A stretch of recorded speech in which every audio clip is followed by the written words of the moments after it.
Welcome to the podcast, Wolf and Mark. Thanks for joining me today. No worries. I'm curious when you both heard, because this is kind of like a mega tour. It's called the Young Guns, but to me, if you're one of the ones that said there's no future for rock if you're not aware of Mammoth, if you're not aware of Dirty Honey. So I'm curious, because I know management is involved, but when was the first time Mark heard Wolf's music? And Wolf, what's the first time you heard Mark's music? And what was your reaction? Do you recall?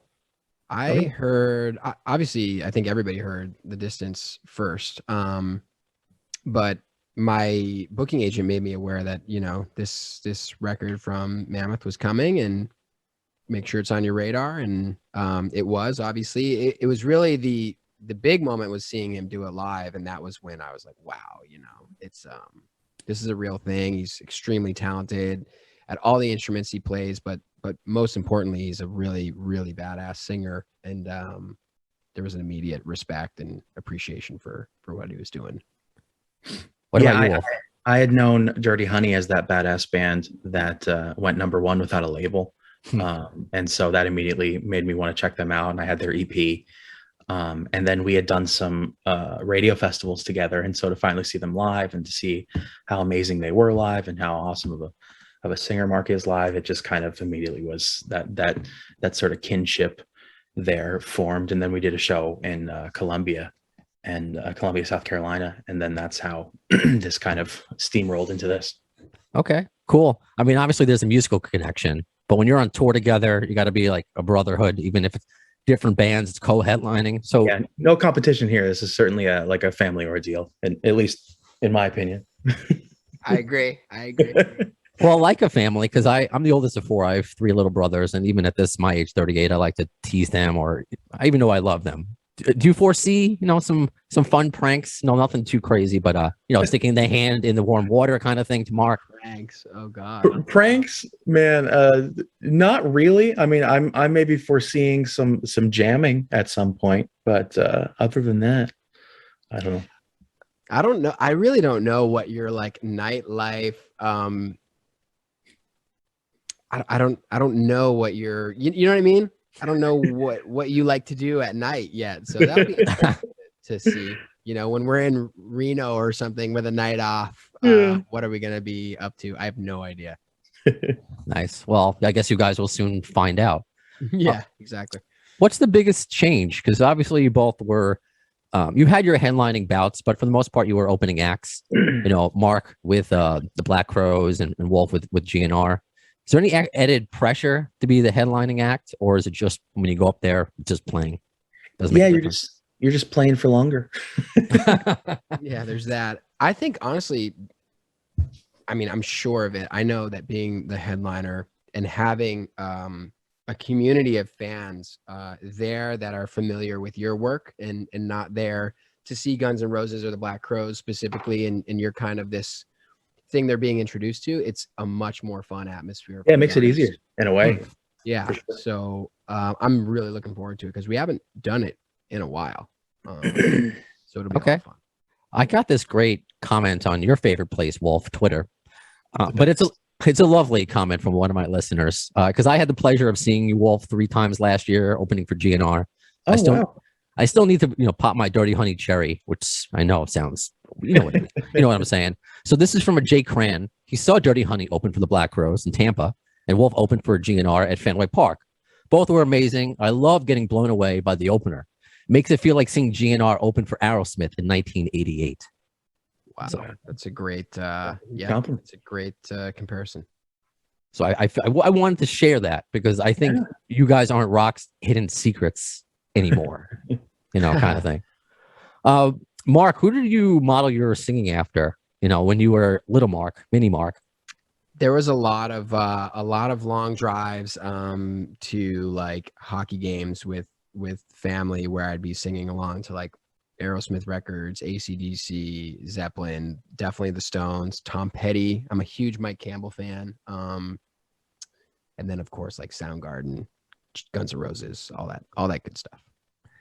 And Wolf, I think personally, it's what I said every podcast that I've done after the show that I saw you. I was just captivated by your voice. Then you learned about you do everything else.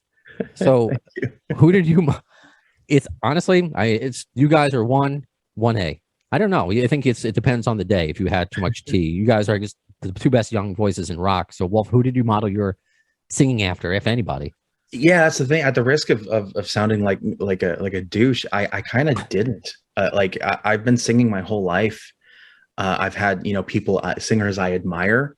Like Maynard from Tools is a singer I admire. Ian Kenny from a band called Carnival is a singer I love.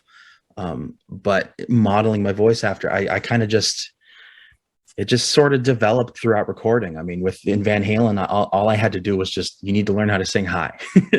And then when it came to recording this, it was just hey, let's see what happens. And I guess this is the voice that came out. What were because you mentioned, because you, Wolf, we both came out with two new singles, or I should say a new video and a new single, Epiphany. What made that the right song to put out a lyric video to? Epiphany has, if you look at the metrics on streaming and everything, it's the one song from the album that has been constantly played the most, other than Distance and Don't Back Down. And in my opinion, sound wise, it's sort of the melodic core of what the band represents. If you were to say hey, what does Mammoth sound like? You throw that song on. So it just seemed like the right pick for the next single. Okay. And Mark, what about Another Last Time, your single? Can you tell us about that? It's pretty hard.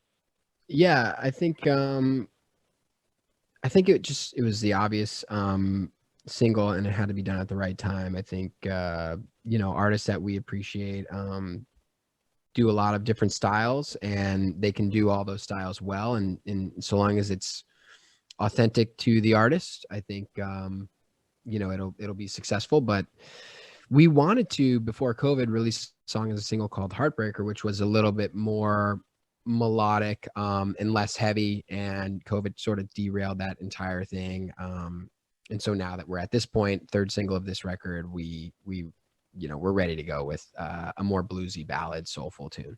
I love it. And great song. Absolutely great song. To both of you, Epiphany. But I had the privilege of seeing Epiphany live 3 times. But I missed out because the shows I went to were Hershey Park, your first show, then Baltimore, and my home base, New Jersey. I was in Baltimore too, actually, come to think of it. Okay. All right. Well, you didn't say hi. I guess we didn't know each other, so I won't be offended. It's fine. So obviously I missed out at the end of the tour, Wolf, when you did Paradise City at the end. If you know the name of if you heard the name of the podcast, Appetite for Distortion, I use 6 degrees of GN'R bacon, depending upon, you guys are obviously pretty 1 degree, but I'm curious if you had your choice, because it's great to end a show with, but if you had your choice to go up there and jam with Guns N' Roses on another song, do you have a favorite? Is there something that you would have liked to play should this happen again? I don't know. Paradise City was okay. It was perfect, man. I couldn't ask for anything else. Okay. I'll take that as an answer. Absolutely. Again, I'm a little bitter that I missed out on it, but still. Mark, how was opening for, if you don't mind me asking, Slash, and then now going from that, did you learn anything to now being a headliner from that band? Yeah, I think, especially seeing Slash backstage, he's always got a guitar in his hand, and he's really passionate about writing and performing music clearly. Like the guy does not stop. He's already out on the road again. And he loves doing it. And so long as that's your motivation, passion, I think that's a life lesson you can take with you forever. Just do what you're doing for the right reasons, and hopefully, God willing, you'll have success. But yeah, the passion's got to be there. Right on. All right. So I know you have to move on to your next station. Your tour kicks off February 20th. I'll see you in my neck of the woods, either Webster Hall or Starland Ballroom, however, how much far I want to travel. Thank you both for your time. I hope we get to do this again. It's a pleasure, man. Good meeting you. Take care. So that does it for episode number 332 of Appetite for Distortion. You might have noticed, didn't ask Wolfgang one single question about his dad. It's enough already when you think about it.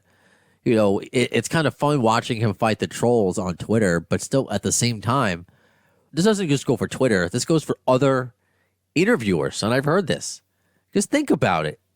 It's not like he's just talking about his dad, Eddie Van Halen.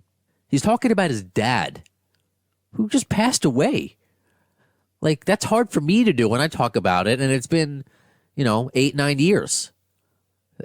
People suck. They just want they want clickbait kind of thing. It's just like I heard this from somebody. They'll just go when they're talking to Wolf about his dad, and they'll just turn to Mark and say, "Oh, were you a fan of Van Halen?" Like, what is he supposed to say to that? He's in on this kind of uncomfortable situation, and so I think they had a good time, as I did for those 10 minutes, and hope to get him on again.